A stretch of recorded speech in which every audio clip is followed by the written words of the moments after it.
Hello and welcome to the very first episode of the Slow Crafting Podcast. My name's Nadine and I live in the northwest of England, and this is going to be a podcast or vlog about knitting, spinning, sewing, crochet and a whole host of other fibre related goodness. Now, my approach is going to be slightly different to some of the other podcasts out there. I want to employ some of the principles of slow living to my crafting. Exactly how I'm going to do that is given in detail on my latest blog over at themanyknitsofnadine.wordpress.com. But in essence, it boils down to I'm attempting not to buy any clothes this year. I plan on making, whether that be knitting or sewing, any new clothes that I do start wearing this year. Now, I won't be churning out hundreds of dresses over the course of the year. I have chosen to almost adopt a uniform for how I want to look. Something that transcends styles and seasons, well, not styles, trends and seasons, and it is better suited to my lifestyle and my needs. So for me, that's probably going to take the form of a lot of jumpers and cardigans, trousers and probably tunics or the odd skirt thrown in here and there. Now, I also want to try and see some projects through from very early stages through to completion. So for me, that in terms of knitting, that would be from spinning the fibre to make the yarn, designing the pattern, and then knitting up the finished article. So that there might be at least one of those this year. I'm seeing how long it's going to take me to work through the spin right through to the final knit, and there will be other knits with commercial yarn as well, but where possible I'm going to try and buy any yarn that from local or smaller scale producers. But I do have quite a significant stash already that I need to work through this year, so I'll be stash diving for a lot of my projects.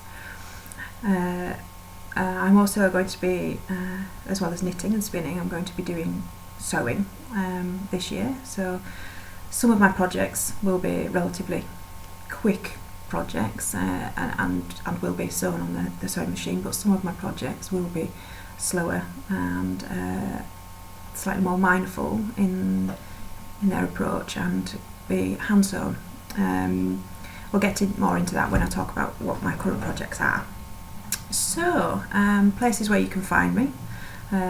Hopefully I managed to get this uploaded to YouTube, so I'll be there under the Slow Crafting Podcast tagline, and I can be found through my blog at themanyknitsofnadine.wordpress.com. And also I can be found on Ravelry as Crafty Nadine. It's taken a lot of getting used to talking to a screen, but we'll see how it goes. Okay, so in terms of what I've been working on and what I'm going to be working on for the rest of this month. My first finished object of the year is this hat. Just excuse me while I wrangle it on.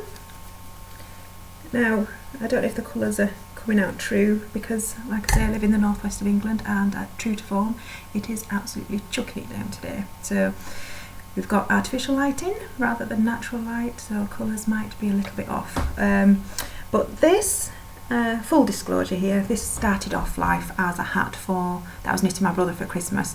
But once I got into the colourwork section, I realised that there was no way it was going to fit him. So I put it to one side. I thought I'll keep that for myself because it fits my head, and knit him a bigger one, which at least won't give him a headache because it's so tight. Right, so these, I should say it's a hat that I improvised myself. The ribbing is in, it's all in local yarns. The ribbing is in a blue-faced Leicester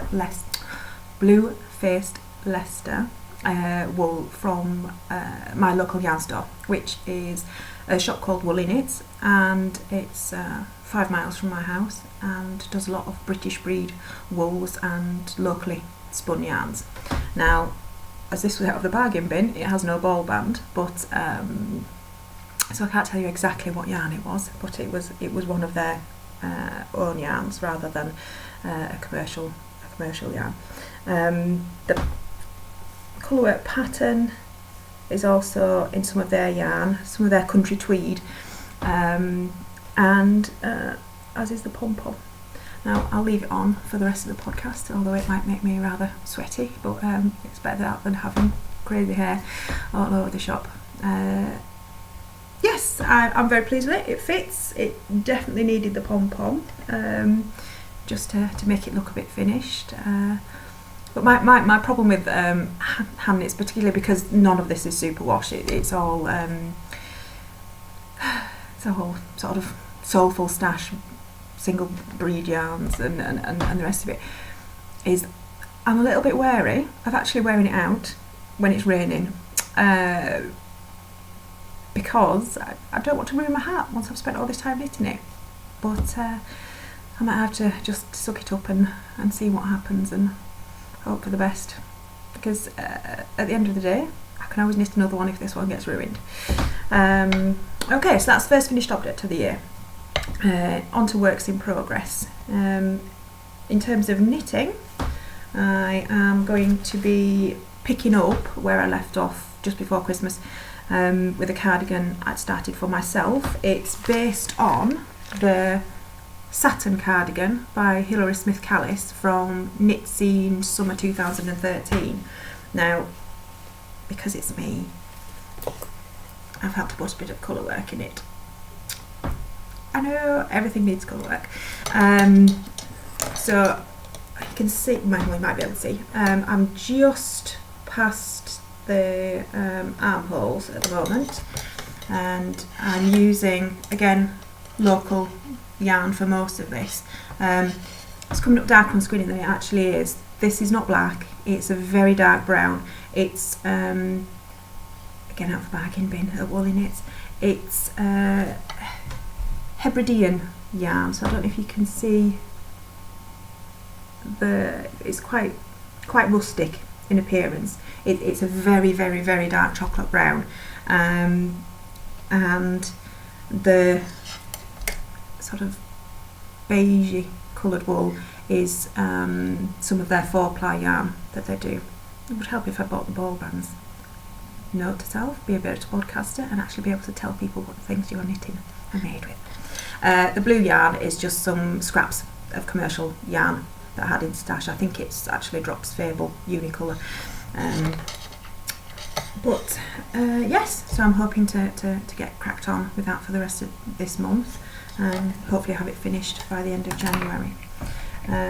Spinning. This is my latest spin. I don't know if that's focusing very well. Be kind, please. This is my first attempt and I have not got fancy equipment because I do not know basically how to go about it, but this is a start, so be kind, please. Right, this is my latest spin. It's some fibre I've had in stash since my youngest girl was born. I think I was laid in the hospital bed after I'd had her and I ordered it online as a treat for having had a baby. This is fondant fibre. It was a twin pack called Sisters, so there was one braid of sort of a white and blue coloured fibre. I think that was a blue faced Leicester. This is a grey merino and silk mix, and it's sort of greys, blues and pinks. I think the colours were inspired by Frozen.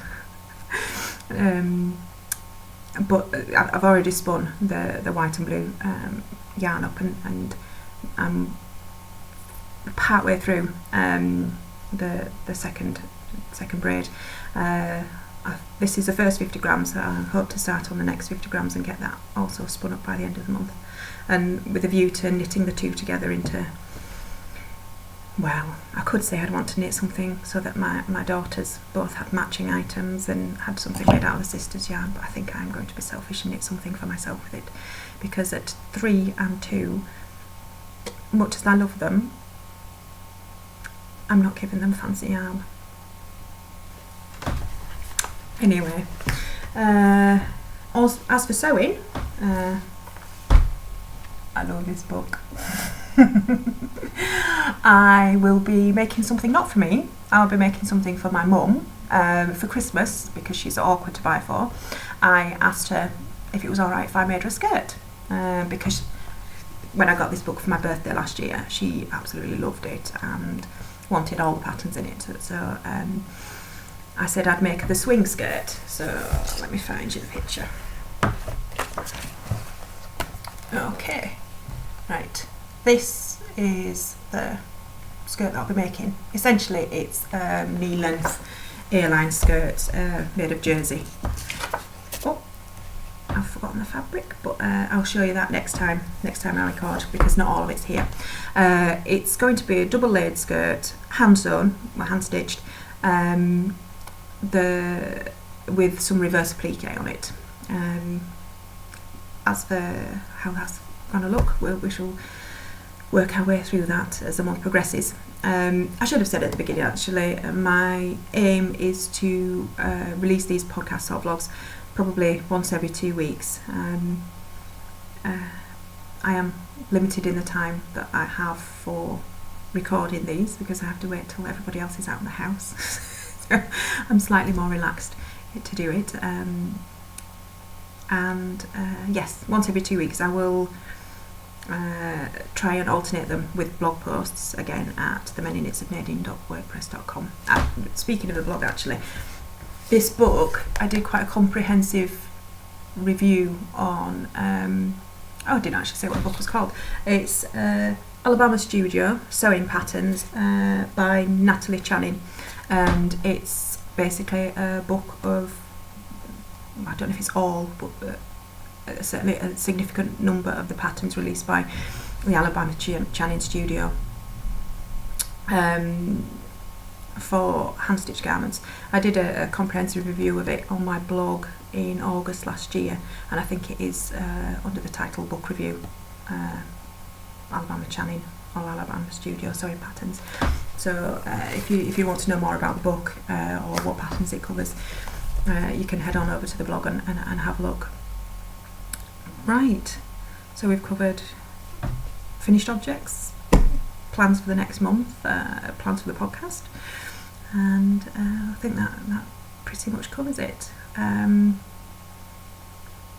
Yeah, so I might get into a bit more about what my approach to slow crafting is in other blogs once I've got through the gabbling and garbled phase, but we'll see how we get on. Okay, thank you for listening, and if you made it to the end, excellent, and I will hopefully see you in a couple of weeks. Alright then, thank you, bye bye.